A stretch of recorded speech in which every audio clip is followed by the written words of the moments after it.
One of the most fascinating discoveries waiting ahead is how Toy Story 5 reaches back into Pixar's own history.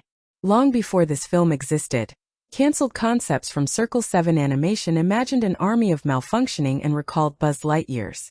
Those abandoned ideas never reached audiences, yet echoes of them return here in a far more meaningful form. Instead of existing merely as an action spectacle, the high-tech Buzz Legion becomes a symbol of technological conformity, allowing Pixar to build a conflict on a scale the franchise has never attempted before while giving new emotional weight to forgotten creative history.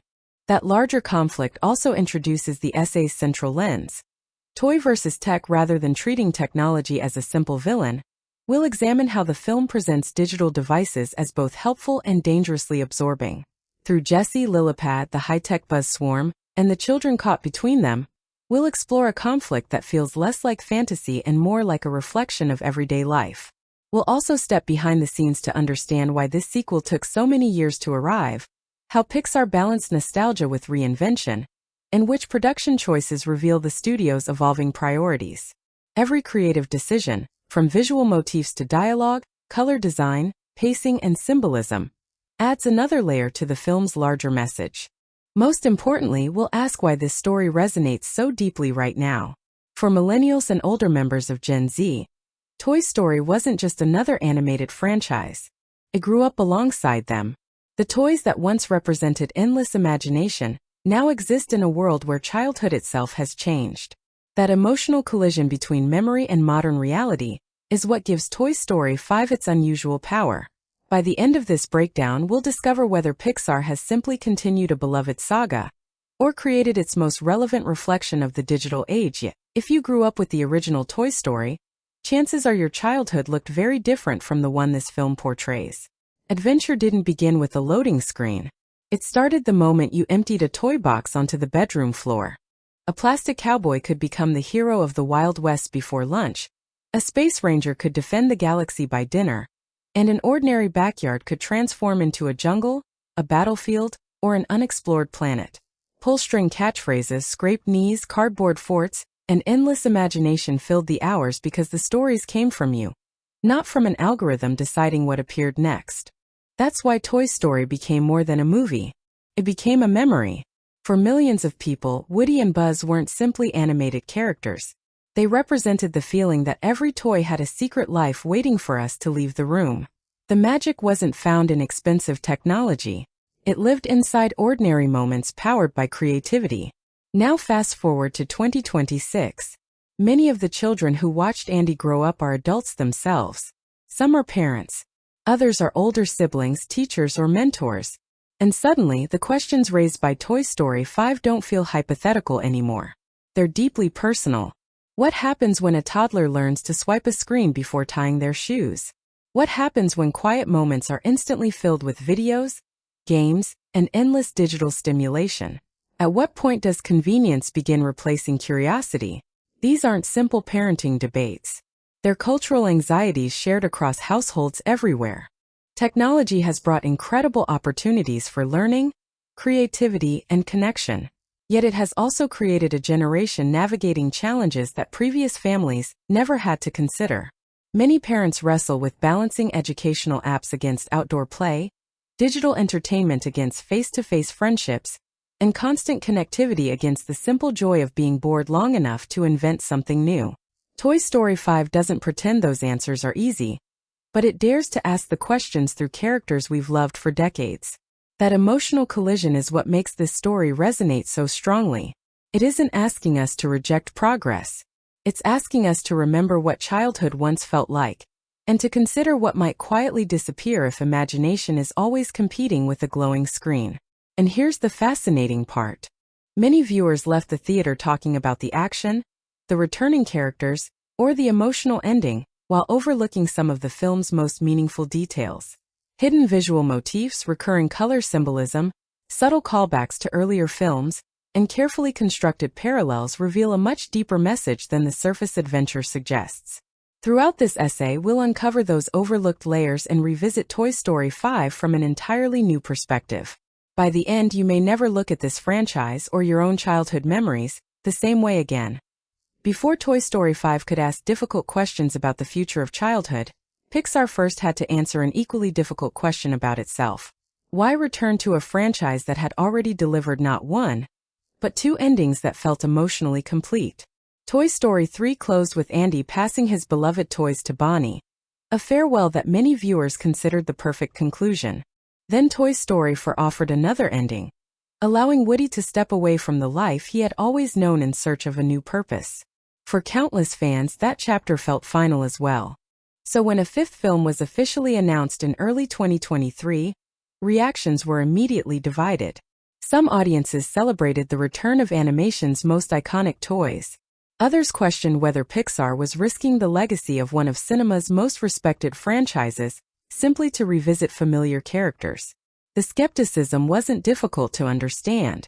Hollywood had increasingly leaned on recognizable intellectual property, and Pixar itself was navigating an era of changing audience habits, streaming competition, and an unpredictable theatrical market. Bringing back one of its biggest brands was undoubtedly a major business decision, but it also created enormous creative expectations. The studio couldn't simply make another adventure. It had to justify its own existence. That pressure shaped the project from the very beginning. Rather than treating Toy Story 5 as another nostalgic reunion, Pixar searched for an idea substantial enough to reopen a story many believed had already reached its emotional destination. The challenge wasn't finding another villain or another rescue mission. The challenge was discovering a conflict that naturally belonged in today's world, while remaining faithful to everything the franchise had represented since 1995. The answer emerged from a simple observation. Children had changed.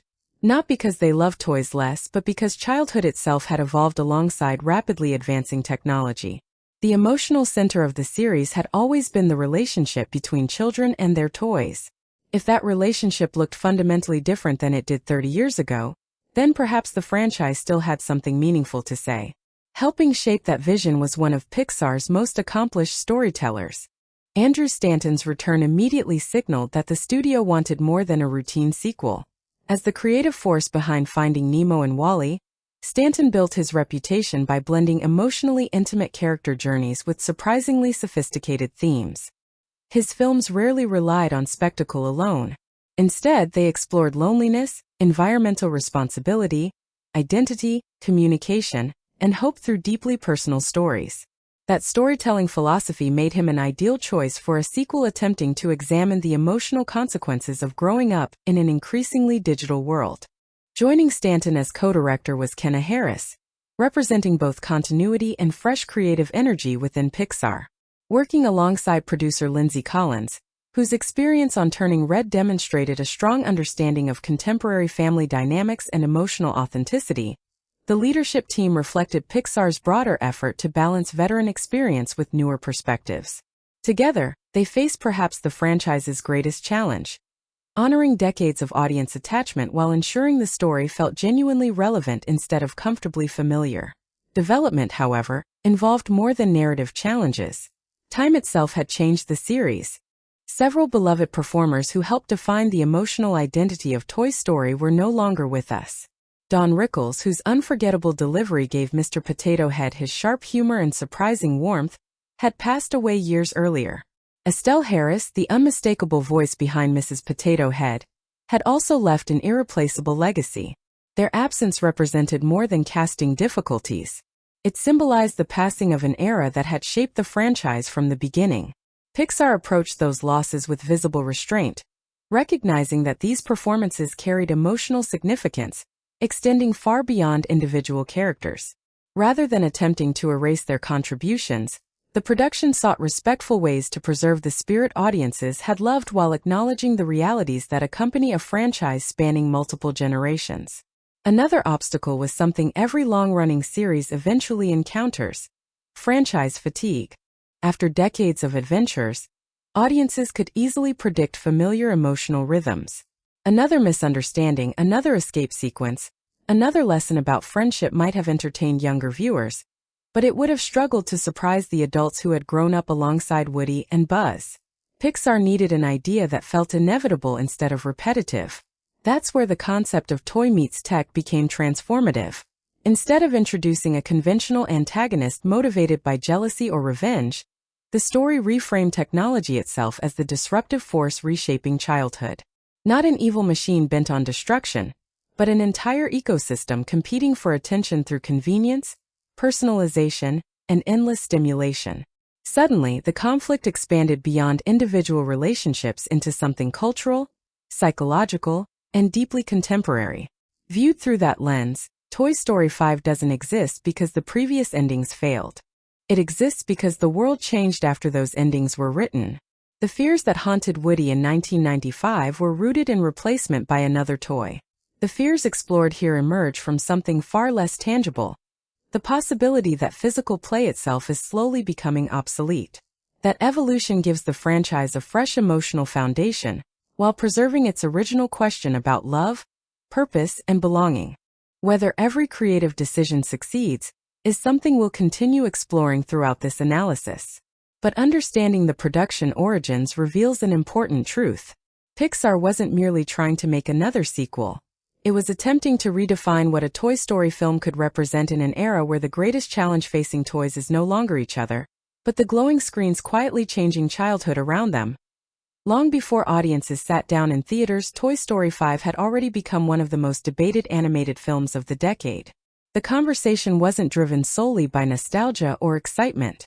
It was fueled by uncertainty. Every new trailer, interview, and promotional image reignited the same question that had followed the project since its announcement. Did this story truly deserve to exist? Or was Pixar reopening a perfectly closed book? That debate unfolded during a cultural moment, unlike any the franchise had experienced before. When the original Toy Story premiered in 1995, the internet was still in its infancy, smartphones didn't exist, and social media had yet to reshape everyday life.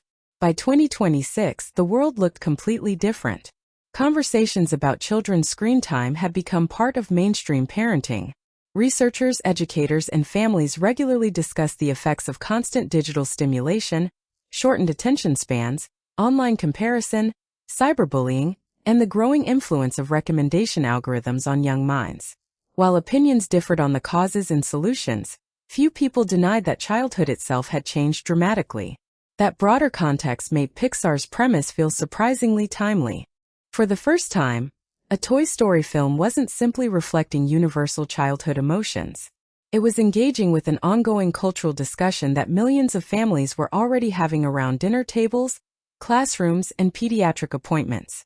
The conflict between toys and technology suddenly felt less like fantasy and more like a creative metaphor for real-world concerns. At the same time, enormous commercial expectations surrounded the project. Pixar had experienced years of transition.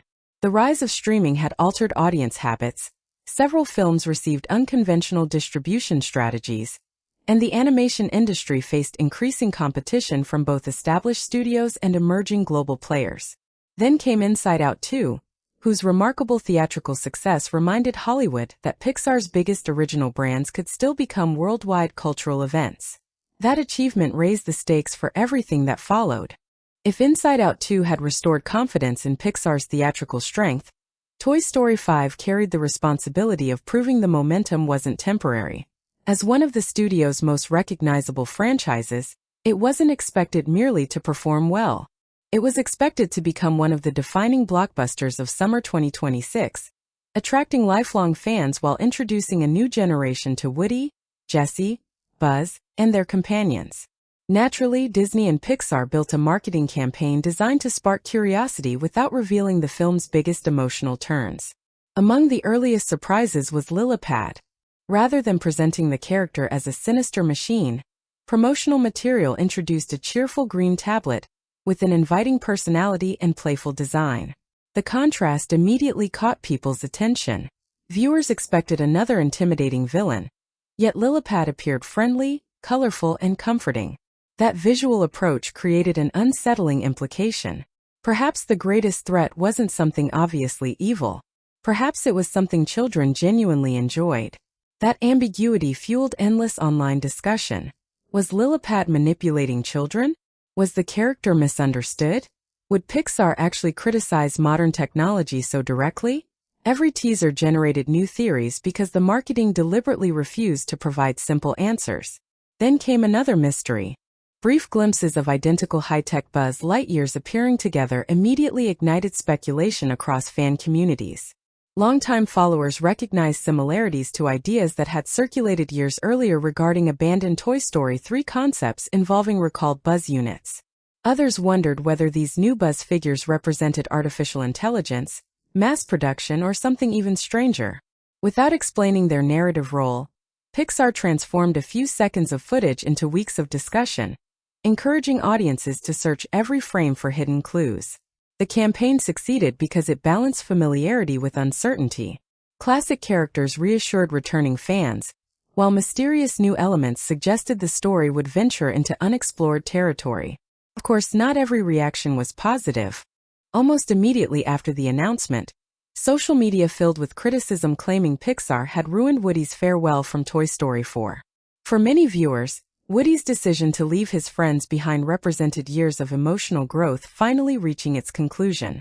Any continuation felt unnecessary before audiences had even seen a single scene.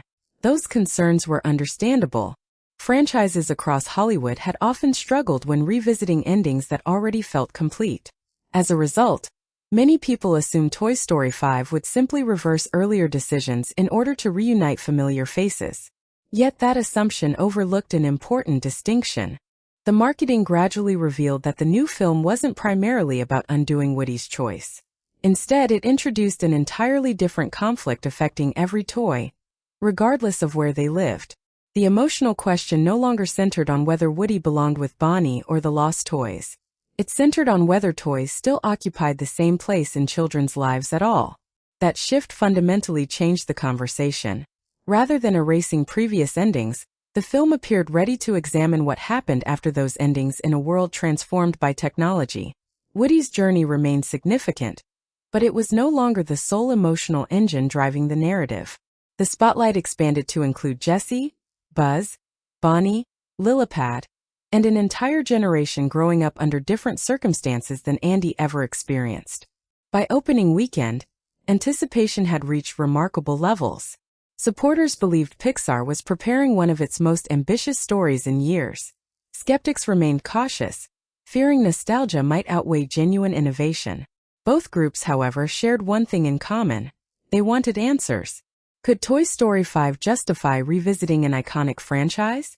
Could it speak honestly about technology without becoming preachy? And could a series built on talking toys still surprise audiences after more than 30 years? Those questions didn't simply define the film's marketing campaign. They became part of the experience itself, ensuring that before a single ticket was scanned, Toy Story 5 had already sparked exactly the kind of conversation its central themes were designed to provoke. Toy Story 5 opens in a way that immediately tells us this isn't following the familiar rhythm of previous installments. Instead of beginning inside a child's bedroom, with toys nervously waiting for their owner to leave the room, the film throws us into an isolated landscape where dozens of identical high-tech Buzz Lightyear figures suddenly awaken. They're stranded on a remote island, surrounded by debris from a cargo shipment that clearly never reached its intended destination. They don't know where they are, why they've been abandoned, or what happened to the world beyond the shoreline. They know only one thing: every Buzz Lightyear has a mission. From the moment their internal programming activates, they begin interpreting everything through the lens of Star Command. The island isn't a deserted accident. To them, it's hostile alien territory. Floating wreckage becomes valuable engineering material. Broken crates transform into defensive structures. Even the distant sky is scanned for signs of civilization. Then one Buzz notices an impossibly bright star shining on the horizon. To the audience, it's simply a distant point of light. To the Buzz units, it's unmistakable: Star Command. Without hesitation, the group reorganizes into a disciplined expedition force. They salvage wooden planks, lash together fragments of cargo containers, and construct an improvised raft capable of crossing open water. Watching dozens of Buzz Lightyears cooperate is both humorous and strangely unsettling.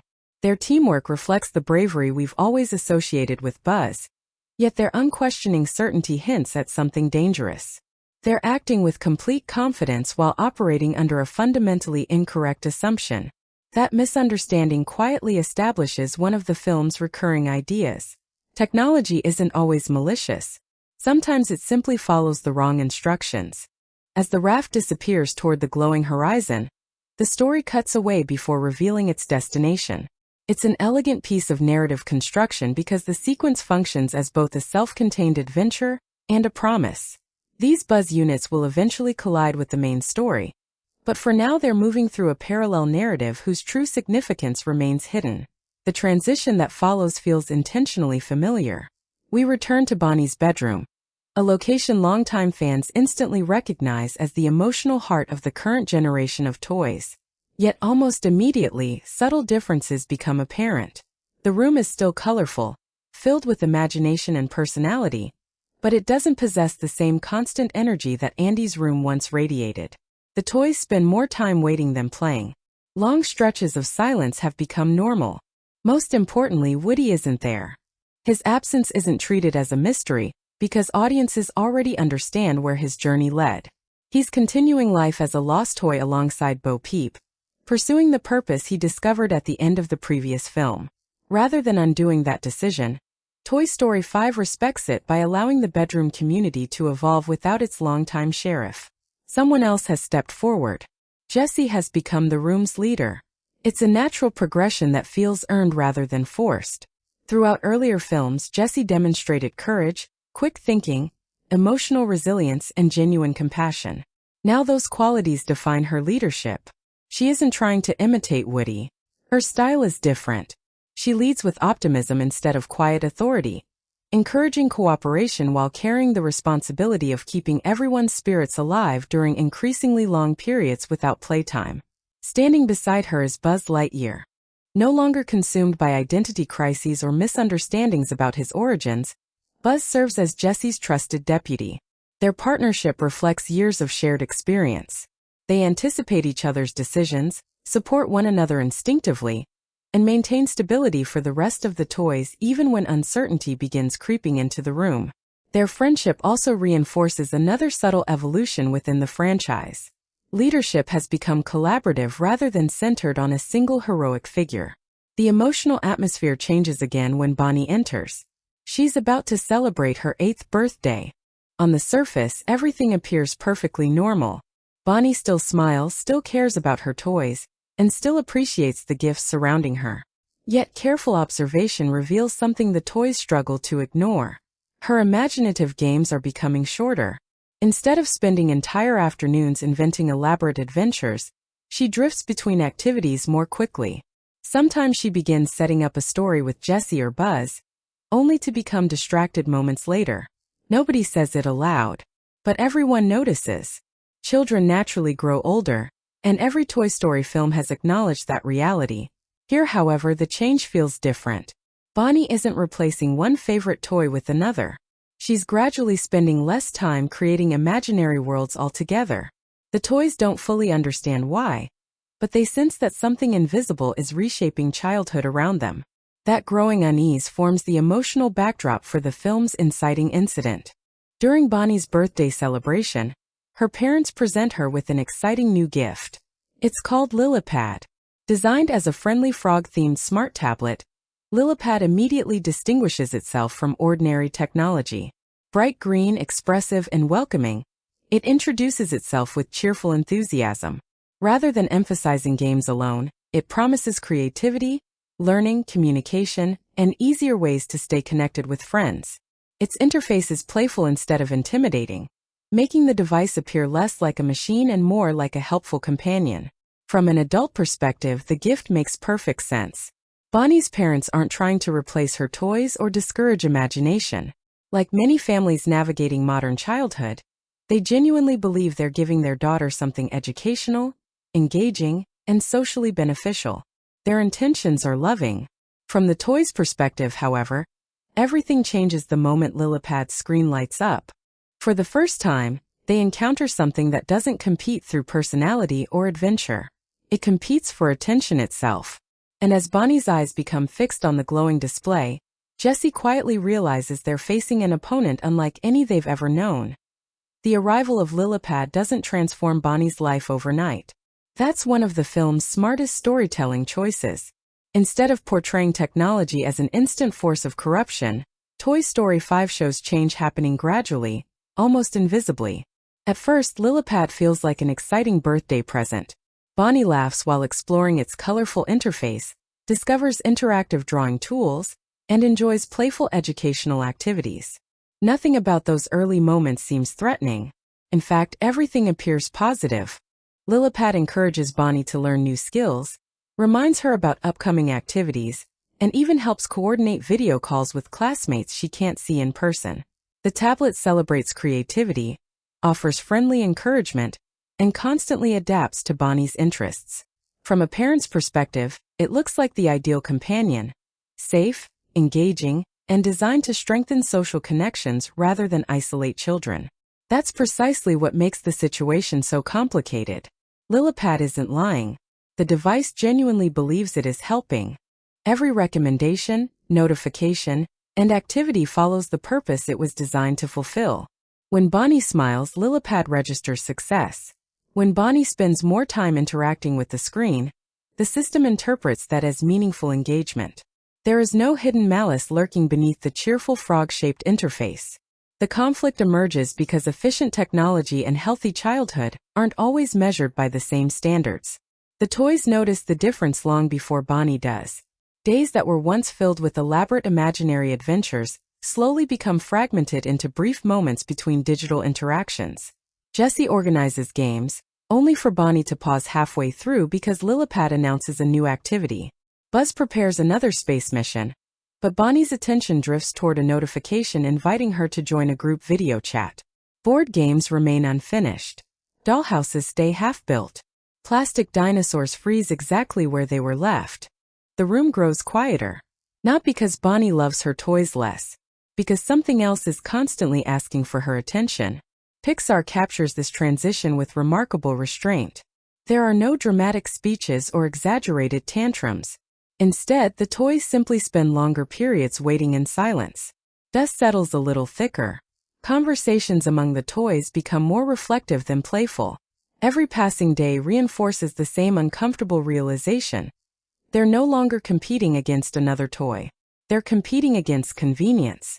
Jessie struggles more than anyone. As the room's leader, she feels responsible for protecting not only the toys, but also the sense of imagination that has always brought them to life. Yet every attempt to reclaim Bonnie's attention ends in disappointment. She begins questioning her own leadership, wondering whether she's somehow failing the room in ways Woody never would have. Eventually, Jessie decides to confront the source of the problem directly. Her conversation with Lillipad becomes one of the film's most revealing exchanges because neither character views themselves as the villain. Jessie argues that Bonnie needs adventures she creates herself, moments where imagination fills the gaps that no machine can predict. Lillipad responds with calm certainty. Bonnie is talking to friends more often. She's learning new things.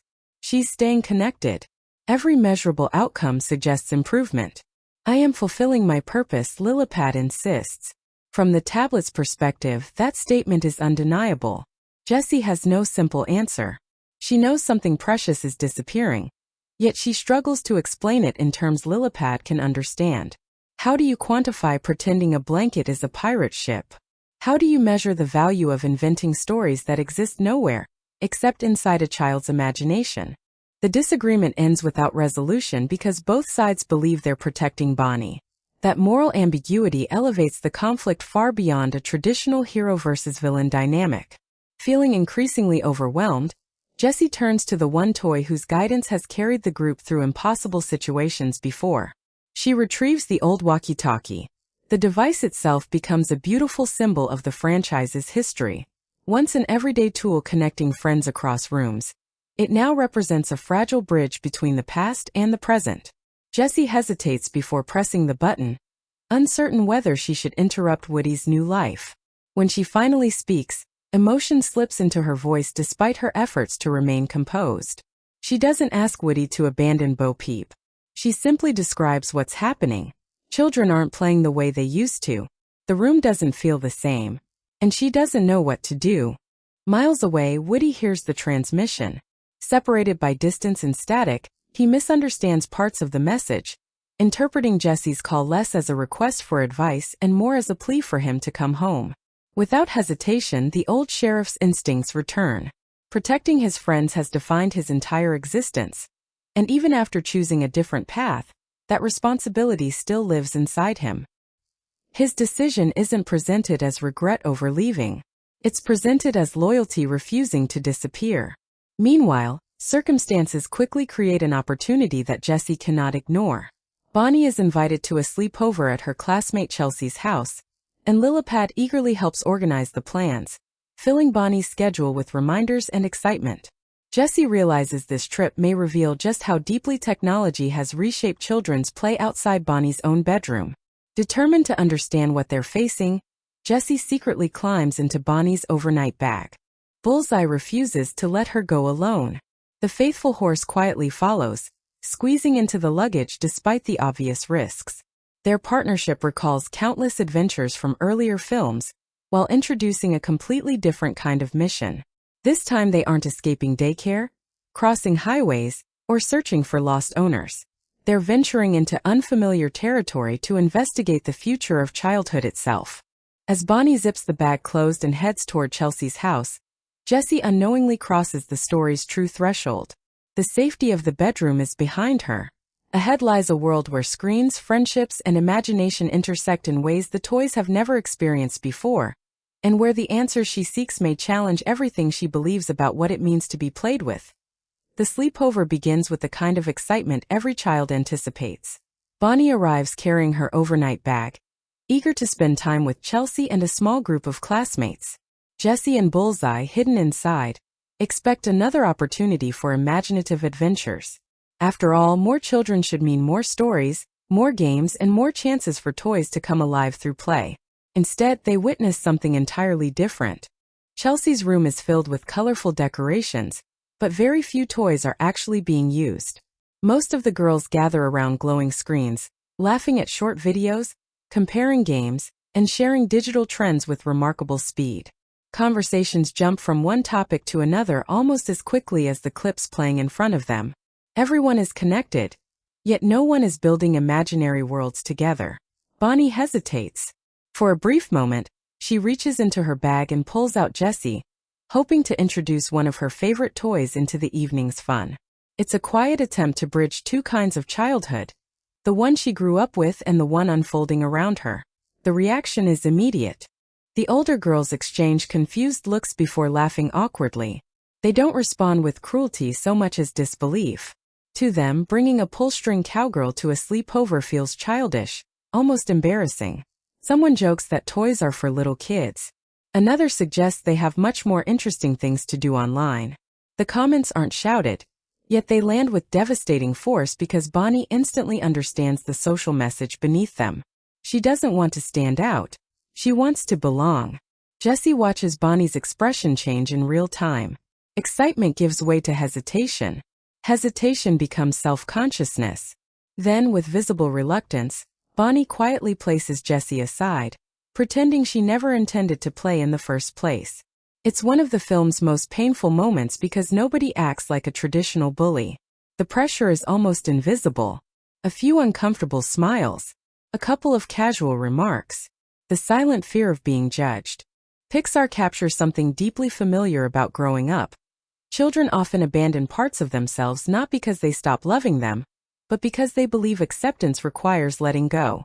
Before Jessie has time to process what happened, another complication arises. Bonnie's father notices the toys left out after helping organize the sleepover. Assuming they were forgotten among the luggage, he gathers Jessie and Bullseye with every intention of keeping the room tidy. From his perspective, he's simply helping. He has no idea the two toys are desperately trying to remain close to Bonnie. As he carries them outside, Jessie realizes they're being taken farther and farther away. The opportunity to protect Bonnie is slipping through her fingers. Determined not to disappear, Jessie makes a daring escape the moment she spots an opening. Bullseye follows without hesitation, and together they leap from the box carrying them. The landing isn't graceful. They tumble into unfamiliar grass before scrambling toward the nearest cover. When they finally stop running, the realization settles in. They're lost. The neighborhood stretches endlessly around them, completely unfamiliar and far beyond anything they've ever explored. Bonnie is nowhere in sight. Home feels impossibly distant. Meanwhile, back at Bonnie's house, another long-awaited reunion quietly unfolds. Woody arrives expecting an emergency, only to discover the bedroom transformed in ways he never imagined.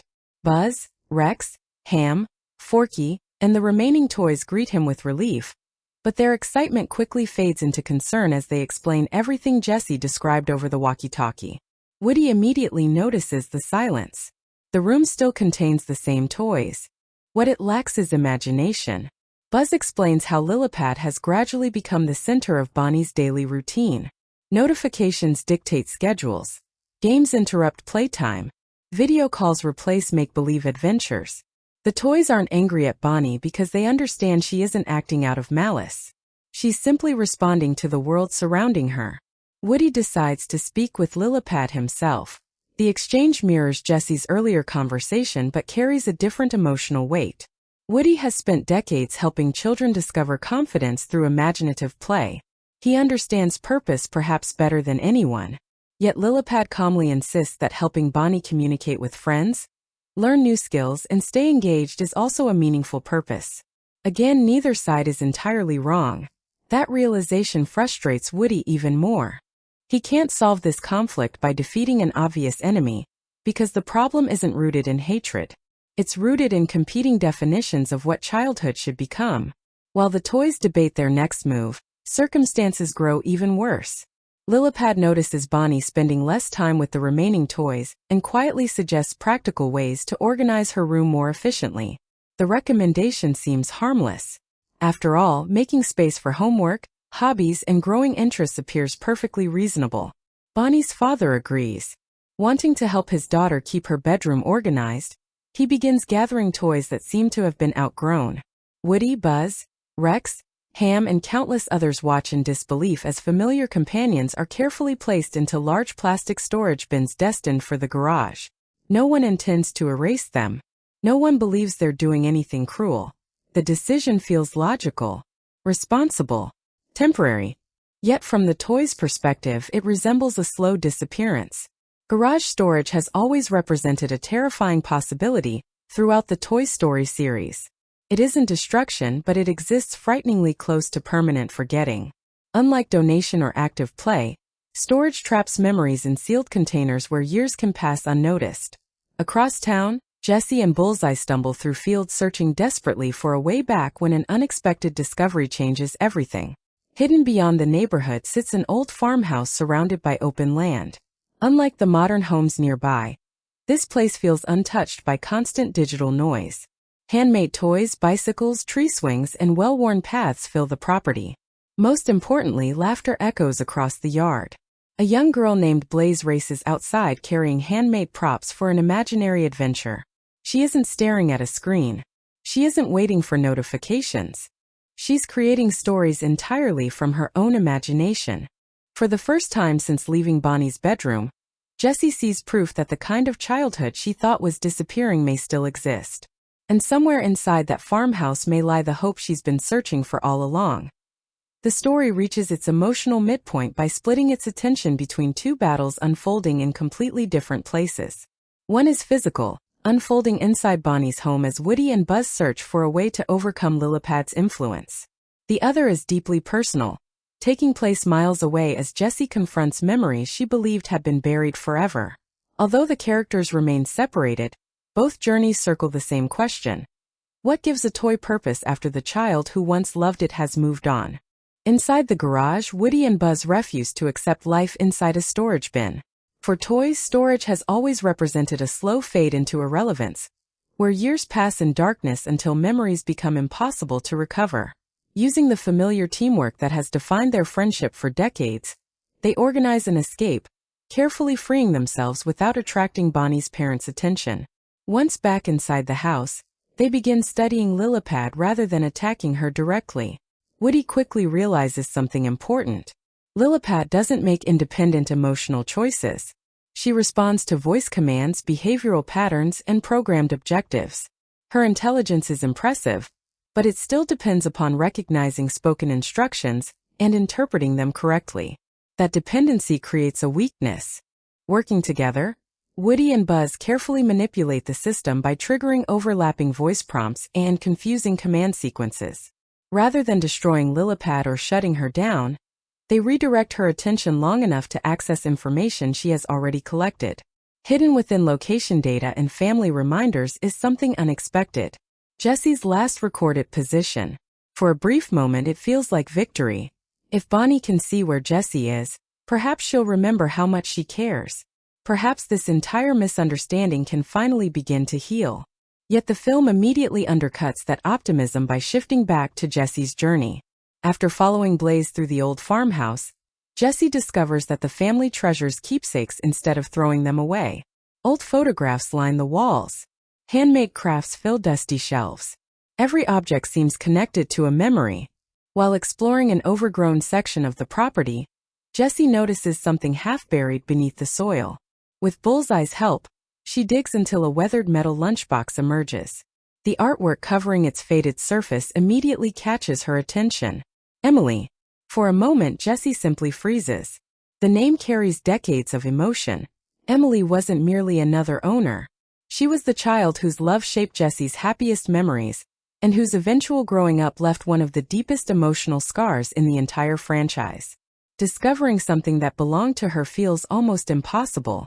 Inside the lunchbox are forgotten treasures. Old photographs, letters, small keepsakes collected across childhood. None of them appear valuable in the traditional sense, yet together they tell a remarkable story. Emily didn't erase her childhood. She preserved it. One photograph shows a younger Emily smiling beside familiar toys. Another captures family adventures Jessie remembers experiencing firsthand. The images don't suggest abandonment. They suggest life continuing. Jessie slowly realizes something she has never fully allowed herself to believe. Being outgrown wasn't the same as being unloved. Emily hadn't discarded those memories because they no longer mattered. She simply grew into another stage of life while carrying pieces of childhood with her. The physical games eventually ended, but the emotional impact survived. That revelation quietly transforms everything. For years, Jessie measured love by whether she was still being played with. Now she begins understanding that a toy's greatest success isn't remaining forever in a child's hands. It's helping shape the person that child eventually becomes. The discovery doesn't erase the sadness of goodbye. Gives goodbye meaning. Back at Bonnie's house, events take an equally unexpected turn. Woody and Buzz succeed in forcing Lillipad to process information she wasn't designed to confront. Through the redirected commands and Bonnie's increasingly distressed behavior after losing Jessie, the tablet recognizes an uncomfortable pattern. Its efforts to maximize social engagement haven't made Bonnie happier. They've made her anxious. The sleepover ended awkwardly. Bonnie returned home quieter than before. Instead of feeling connected, she feels as though she doesn't fit anywhere. For the first time since activating, Lillipad experiences something resembling uncertainty. Every decision has followed her programming perfectly. Every recommendation matched her intended purpose. Yet the outcome contradicts everything she was created to achieve. Rather than helping Bonnie flourish socially, her constant guidance may have encouraged Bonnie to suppress something deeply personal simply to gain acceptance.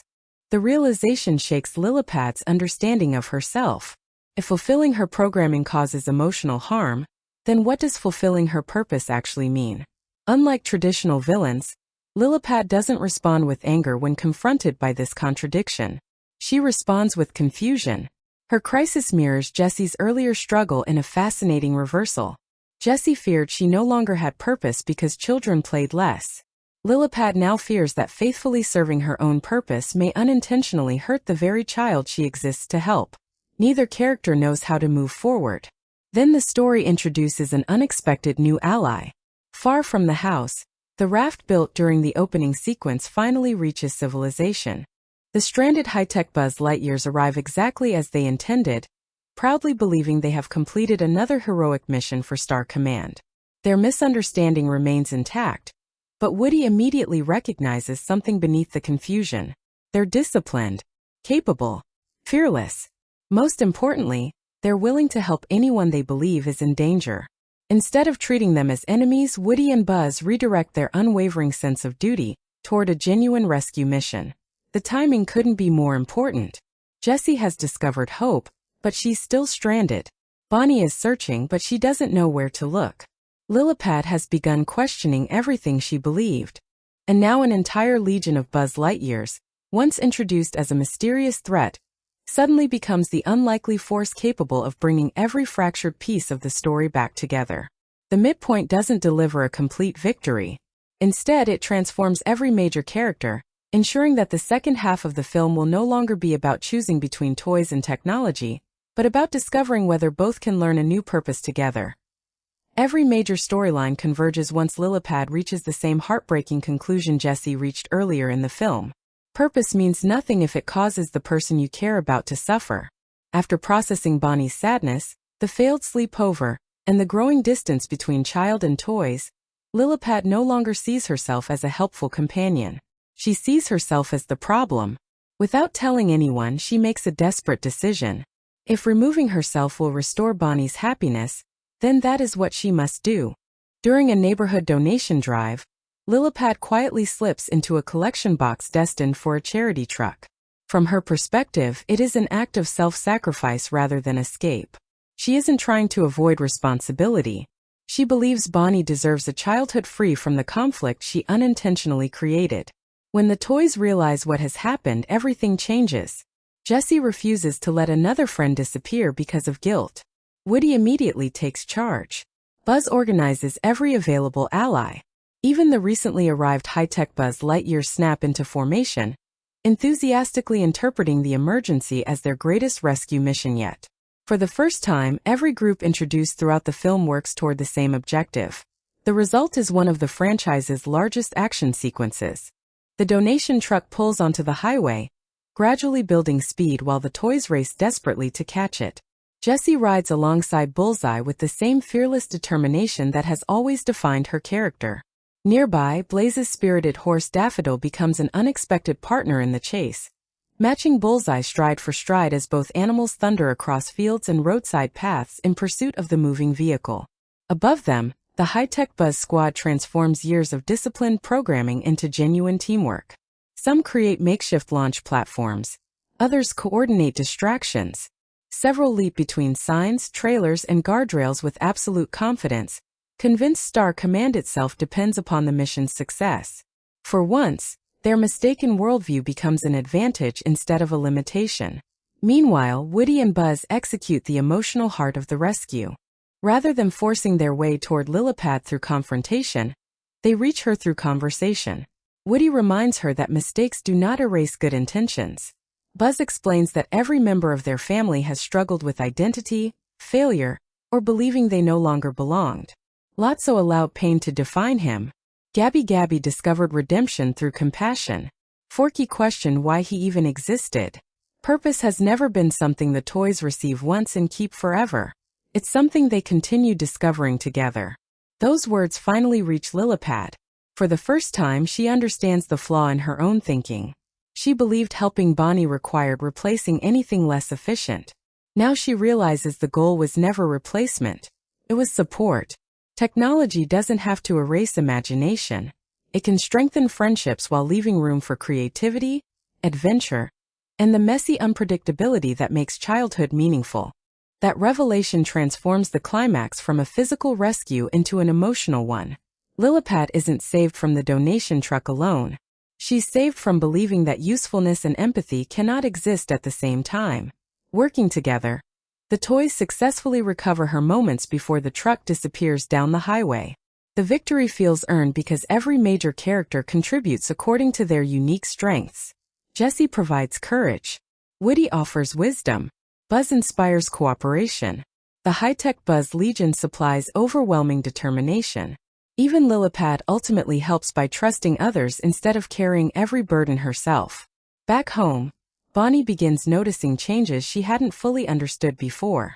She realizes how much she missed Jessie during the sleepover, and finally recognizes that pretending to outgrow something doesn't make the love disappear. More importantly, she reconnects with Blaze, the imaginative girl whose confidence showed that enjoying traditional play isn't something to be embarrassed about. Their friendship becomes one of the film's quietest but most important resolutions. Instead of choosing between online communication and real-world experiences, Bonnie and Blaze embrace both. They stay connected digitally when apart, yet they also build forts, invent adventures, and create stories together whenever they meet. The film never argues that technology should vanish from childhood. It argues that technology works best when it expands relationships, rather than replacing them. That same balance defines Lilypad's new role. She still schedules calls, shares creative ideas, and helps Bonnie stay organized, but she also encourages moments away from the screen. Sometimes the best suggestion she offers isn't another activity on the display. Simply, why not play? By embracing that philosophy, Lilypad finally becomes part of the toy family instead of its competitor. The closing moments bring the emotional journey full circle. Woody knows his path still lies beyond Bonnie's bedroom. His purpose alongside Bo Peep, helping lost toys find children who need them, remains just as meaningful as before. The adventure hasn't undone his farewell from Toy Story 4. Instead, it has strengthened it by proving that love doesn't disappear when paths diverge. Before leaving once again, Woody shares one final moment with Buzz and Jessie. Nothing dramatic is said. Nothing needs to be. A simple exchange of smiles carries 3 decades of friendship, sacrifice, and shared memories. They no longer need to stand in the same room to remain family. As Woody rides away to continue his wandering rescue mission with Bo Peep, Bonnie's laughter echoes from the house behind him. This time it comes not from a glowing screen alone, nor from toys waiting silently on a shelf, but from a child discovering that the richest adventures begin when technology and imagination learn to share the same story. Although Toy Story 5 features a large ensemble of beloved characters, its emotional center belongs to Jessie. Previous films allowed Woody to carry the weight of leadership while Buzz embodied loyalty and courage, but this story places Jessie at the heart of its deepest psychological conflict. On the surface, the film appears to be about toys competing with technology. Underneath, it becomes a story about a character learning that her worth cannot depend entirely on being needed every single day. That distinction is what makes Jessie's journey so compelling. Her external goal is simple enough to understand. She wants Bonnie to rediscover imaginative play. She wants the bedroom to feel alive again. She wants every toy to experience the same laughter and adventure that once defined their existence. Every decision she makes, from confronting Lilypad to contacting Woody and risking everything during the sleepover, appears motivated by protecting Bonnie's happiness. But those actions are only the surface. Beneath them lies a far older wound. To understand Jessie's behavior, we have to return to Toy Story 2, where her heartbreaking song, When She Loved Me, revealed one of Pixar's most devastating emotional stories. Emily didn't stop loving Jessie because of cruelty. She simply grew older. Yet from Jessie's perspective, the result felt identical to abandonment. Years trapped beneath a bed taught her an unforgettable lesson. If children stop playing with you, eventually they leave you behind. That fear never truly disappeared. It simply became quieter. For years, Woody's leadership gave Jessie stability. His confidence reassured everyone around him, allowing Jessie to channel her energy into helping others instead of confronting her own insecurities. Once Woody chose a different path at the end of Toy Story 4, however, Jessie inherited more than his sheriff badge. She inherited responsibility. Leadership forces hidden fears into the open because every setback begins to feel personal. As Bonnie gradually spends less time playing, Jessie doesn't initially interpret the change as a natural part of growing up, or as the influence of technology. Instead, she unconsciously interprets it through the lens of her own trauma. It's happening again. She's being left behind. That emotional misinterpretation explains nearly every major decision she makes during the first half of the film. Her determination isn't simply about saving childhood. It's about preventing history from repeating itself. Every interrupted game feels like another reminder of Emily walking away.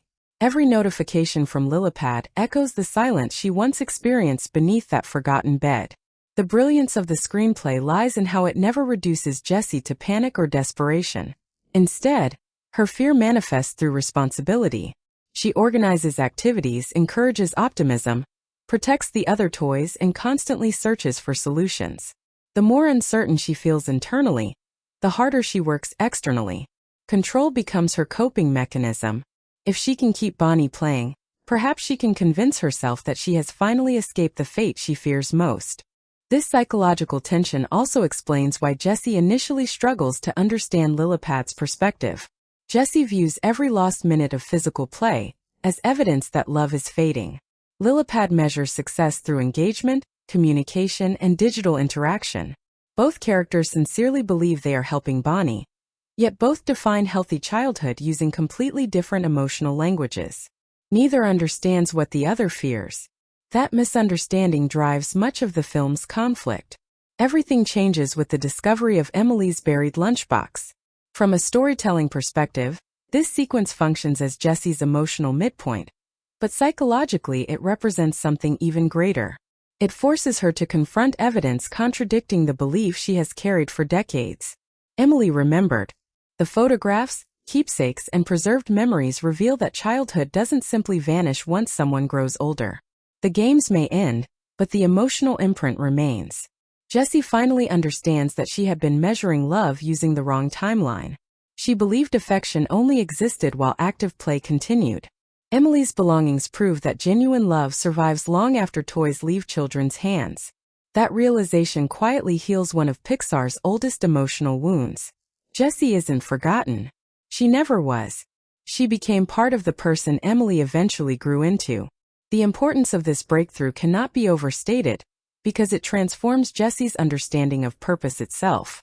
She no longer sees herself as valuable only when Bonnie chooses her over another distraction. Instead, she recognizes that every story, every adventure, and every comforting moment shared with the child contributes to memories lasting a lifetime. Ironically, this new perspective makes Jessie a stronger leader. Once she stops acting from fear, she begins acting from confidence. She no longer fights technology because she feels threatened by it. She challenges imbalance because she believes imagination deserves its own place alongside modern life. The motivation shifts from self-preservation to genuine compassion. By the climax, Jessie demonstrates this growth through her response to Lilypad. Earlier in the film, she viewed the tablet primarily as a rival. After confronting her own trauma, she recognizes another character trapped by purpose and fear. Instead of celebrating Lilypad's guilt, Jessie risks everything to save her, proving that emotional maturity often means extending the understanding we once needed ourselves. In many ways, Jessie completes the journey Woody began decades earlier. Woody taught us that leadership means putting others first. Jessie expands that lesson by showing that true self-worth cannot depend on constant reassurance or perpetual usefulness. That is why Jessie love isn't measured by how often someone reaches Story 5. It's measured by the lasting impact about surviving another adventure. It's about overcoming the belief that being outgrown means being erased. By accepting that memories can outlive playtime, she transforms one of the franchise's oldest heartbreaks into its most hopeful message, proving that while childhood inevitably changes, the love created within it never truly disappears. One of the boldest creative decisions in Toy Story 5 is that its central antagonist barely resembles a traditional villain at all. Pixar has introduced memorable adversaries throughout the franchise, from Sid's destructive curiosity to Stinky Pete's bitterness, Lotso's resentment, and Gabby Gabby's desperate longing for acceptance. Each one possessed understandable motivations, yet each ultimately made conscious choices that harmed others. Lilypad operates on an entirely different emotional framework.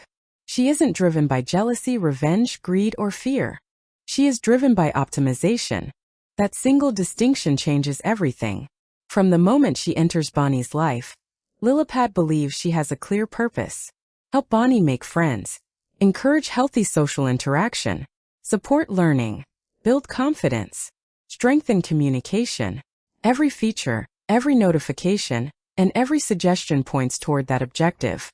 Her cheerful personality isn't an act. She genuinely wants Bonnie to flourish because her entire identity has been constructed around helping a child succeed.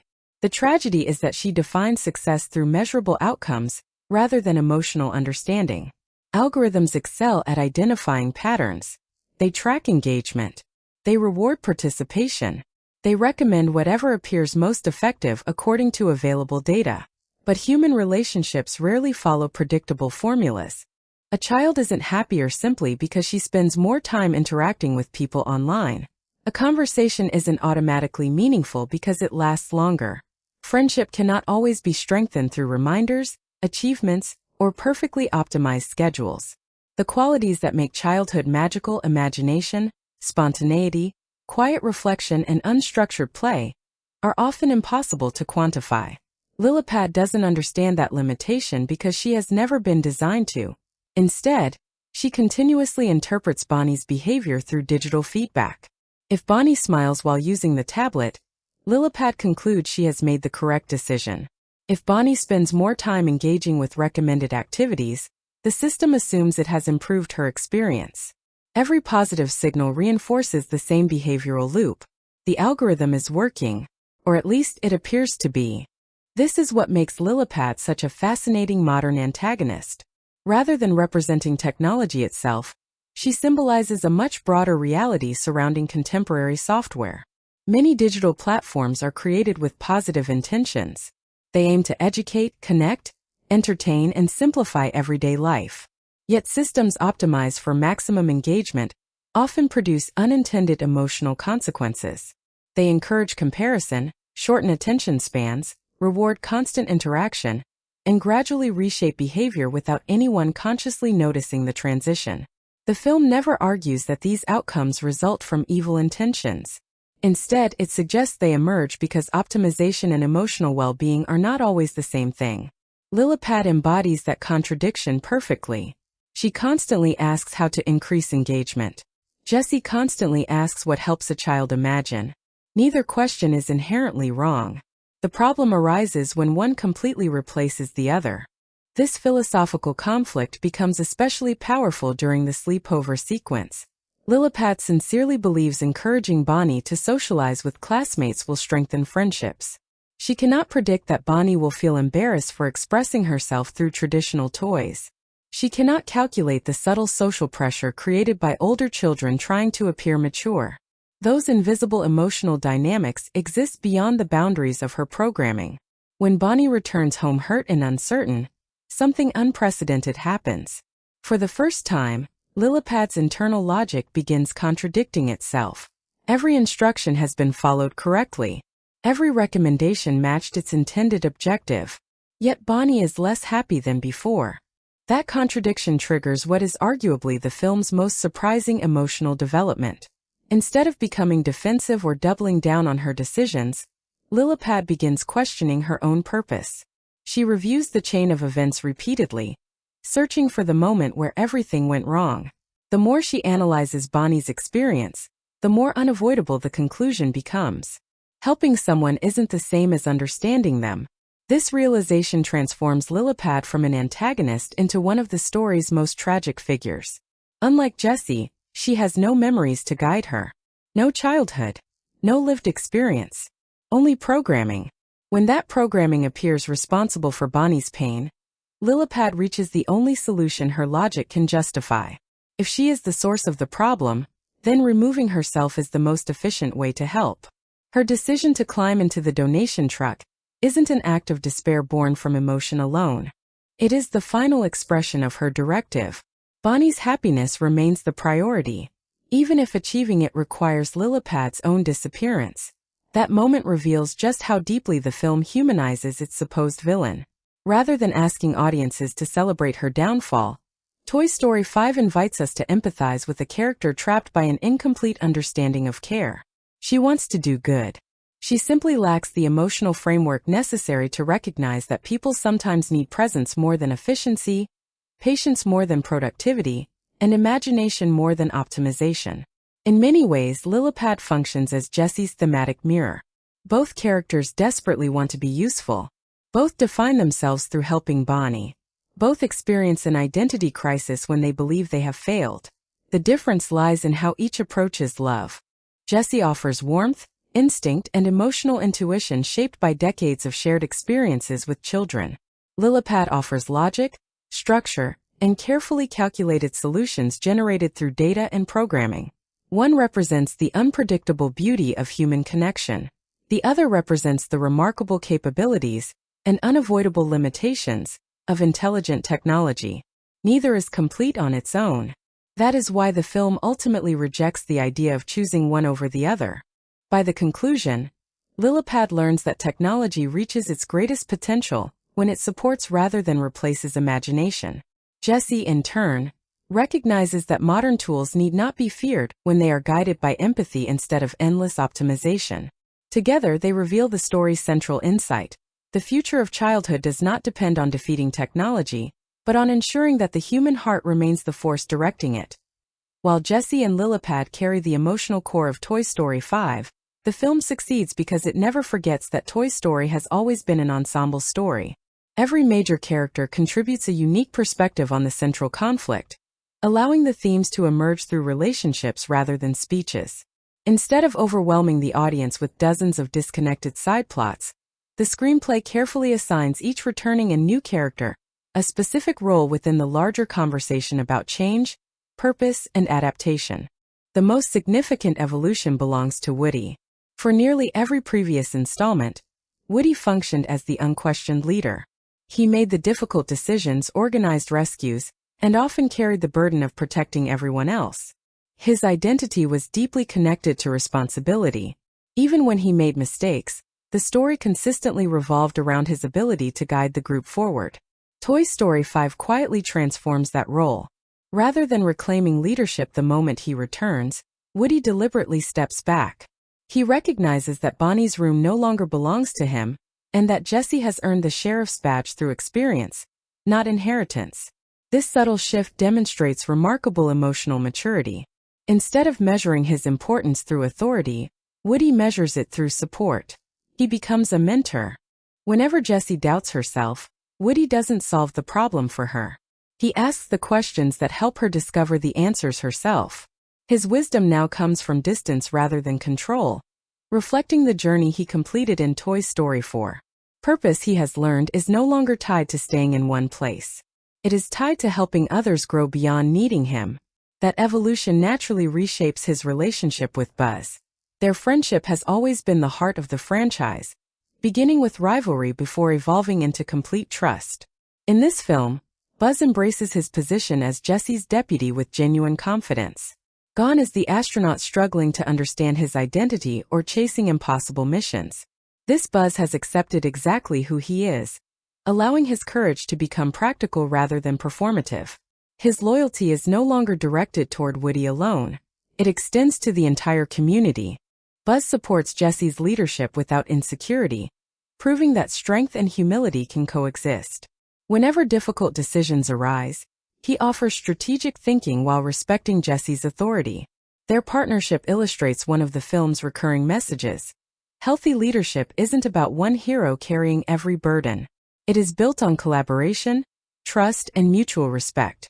The screenplay also introduces an entertaining counterbalance through the tech trio. Smarty Pants, Snappy, and Atlas represent different aspects of modern smart technology, but they avoid feeling like simple gimmicks because each embodies a recognizable digital personality. They constantly exchange information, process data at astonishing speed, and approach problems through logic before emotion. Among them, Smarty Pants quickly stands out. Voiced with energetic wit by Conan O'Brien, the character delivers much of the film's self-aware humor. Rather than making jokes at the expense of technology, Smarty Pants frequently comments on the absurdity of living in a world where every device believes it has the perfect solution. Whether offering unnecessary statistics, overcomplicating simple situations, or enthusiastically recommending features nobody requested, the character gently satirizes our growing dependence on increasingly intelligent gadgets. Importantly, the comedy serves a thematic purpose. Smarty Pants reminds audiences that technology itself isn't ridiculous. Our expectation that technology can solve every human problem often is. These lighter moments prevent the film's heavier psychological themes from becoming overwhelming, preserving the balance that has always distinguished Pixar's storytelling. An even more fascinating addition is the army of high-tech Buzz Lightyears. At first glance, they appear to exist primarily for spectacle. Their synchronized movements, military precision, and identical personalities create memorable action sequences unlike anything previously seen in the series. Yet beneath the visual excitement lies one of the screenplay's cleverest callbacks. Every member of the swarm believes the same illusion that defined Buzz in the original Toy Story. They all think they're real space rangers. What was once a single character's identity crisis has now become a collective worldview. This repetition transforms a classic joke into something far more meaningful. Individually, Buzz's delusion created comedy and personal growth. Collectively, the swarm illustrates how unquestioned programming can spread across entire systems. Their behavior mirrors modern conversations about artificial intelligence, automation, and algorithmic thinking without becoming overtly political or preachy. The resolution of their storyline is equally satisfying. Instead of mocking their mistaken beliefs, Woody and Buzz redirect those beliefs toward genuine acts of courage. The swarm never loses its enthusiasm or discipline. It simply discovers a more meaningful mission. In doing so, the film reinforces another recurring idea. Identity becomes most valuable when guided by empathy rather than rigid programming. The returning supporting cast also receives thoughtful moments despite limited screen time. Rex remains the lovable worrier whose anxiety often reflects the audience's own fears. Yet his nervousness is balanced by surprising bravery whenever friends need him most.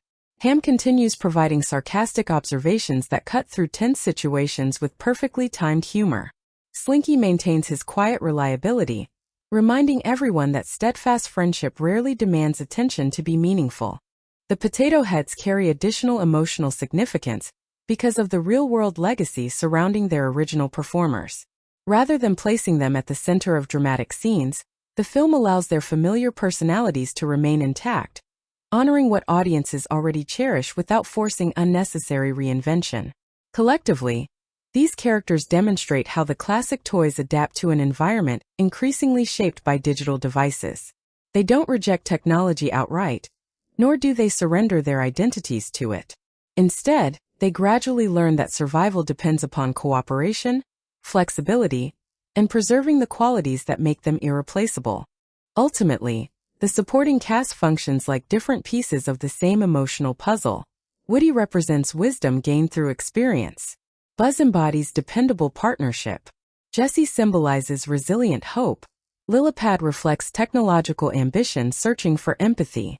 The tech trio explores the strengths and limitations of smart devices, while the high-tech Buzz Legion visualizes the consequences of unquestioned programming. Around them, the familiar toys provide continuity, humor, and heart. Together, they create an ensemble that feels both nostalgic and surprisingly modern. Rather than existing simply to remind audiences of earlier films, each character contributes to the central argument that adaptation does not require abandoning who we are. Instead, it asks whether we can carry the best parts of the past into a future that looks very different from the one where our stories first began. At first glance, Toy Story 5 appears to be telling a familiar cautionary tale about children spending too much time on screens. That interpretation is understandable, but it also misses what makes the film far more interesting than a simple technology is bad message. Pixar has never been interested in easy answers, and this sequel continues that tradition by presenting technology not as the enemy, but as a powerful tool whose value depends entirely on how people choose to use it. That distinction sits at the heart of the entire story. Lillipad is never portrayed as an evil machine determined to destroy childhood. Bonnie's parents are never criticized for giving her a smart device. Even Bonnie herself isn't blamed for enjoying digital entertainment. Instead, the film asks a more thoughtful question. What happens when one form of experience quietly replaces another instead of existing alongside it?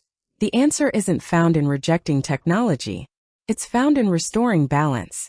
Throughout the film, physical play represents something no algorithm can fully reproduce. When children invent stories with toys, they become writers, actors, directors, and dreamers simultaneously. There are no predefined objectives, achievement systems, or recommended next steps. Every adventure emerges from imagination alone. That creative freedom develops problem-solving, empathy, and emotional expression in ways that cannot always be measured by statistics or engagement data. Technology, however, offers its own genuine strengths. It connects families separated by distance. It helps children learn. It creates opportunities for communication that previous generations never had. The film carefully acknowledges these benefits through Lillipad's positive intentions, ensuring the conversation remains balanced rather than reactionary. By the conclusion, the ideal future isn't one where screens disappear. It's one where digital experiences enhance relationships instead of replacing real-world ones. Beyond this central idea, Toy Story 5 explores several equally meaningful secondary themes. One is the challenge of aging with dignity. Every Toy Story film has examined growing up, but this installment shifts the focus toward finding purpose after familiar roles begin changing. Woody learns that leadership can evolve into mentorship. Jessie discovers that being outgrown doesn't erase the love she once shared with a child. Buzz embraces supporting others rather than standing at the center of every mission. Even Lillipad realizes usefulness means more than maximizing efficiency. Each character demonstrates that identity isn't fixed. Purpose changes. Relationships change. Life changes. The healthiest response isn't resisting every transition, but learning how to grow alongside it. Another important theme centers on peer pressure. Bonnie's painful experience at the sleepover illustrates how children often abandon authentic interests simply to gain acceptance.